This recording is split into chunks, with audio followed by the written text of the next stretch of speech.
Hello and welcome. Today I'm going to show you how a home that starts as an affordable construction can become unaffordable.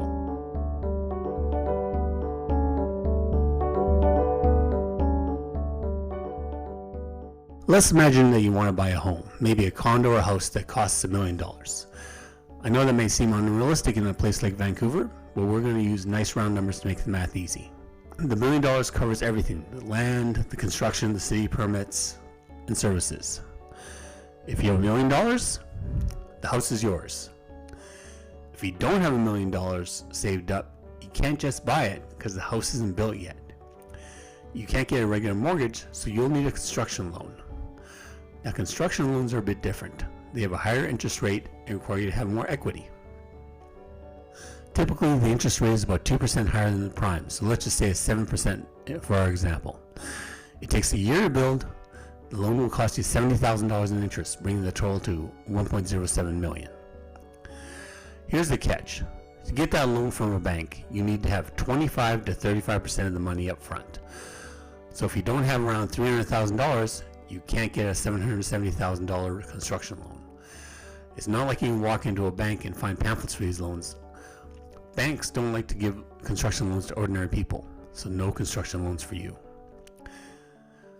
This is where the developers and investors come in.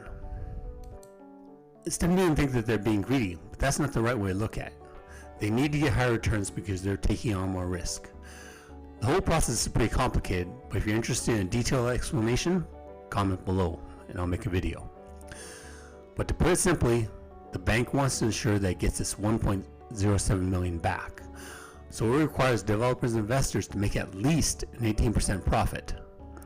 This gives the bank an 18% cushion in case the developer's costs go up or the sale price goes down.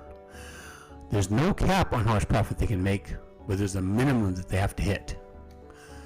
You might think, okay, so I can buy from the developers for $1.26 million, which is 26% more than if you had the initial $1 million.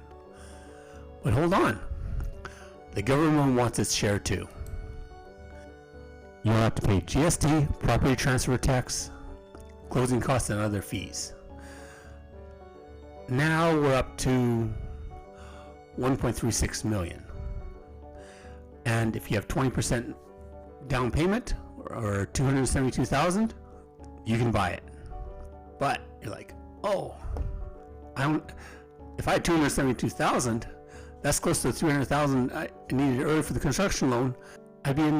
I'd have it, but I don't. So if you need mortgage insurance, the exact cost can vary, but in this case, we'll just assume that you need a little down payment as possible. The exact cost can vary, but in this case, you have to put down as little as 8% down and pay another $46,000 for mortgage insurance. So that condo or house that started at $1 million will now cost you $1.4 million. This is assuming a minimum profit margin and a quick build. The exact numbers will change depending on interest rates and taxes, but this gives you a good idea of the process. Now you're probably thinking, all those people complaining about unaffordability on TikTok are right. We're doomed.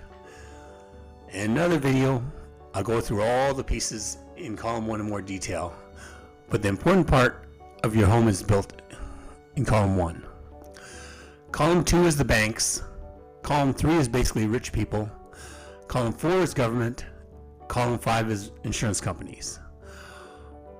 All the money in column 2 through 5 does not make your home nicer. Hi, my name is Alvin Wong. I'm the president of Turnkey Multiplex. Turnkey Multiplex is a new construction company. We have no vested interest in the old way of doing things. We work for our money in column 1. I'm going to do my best to save you money. But this video is long enough.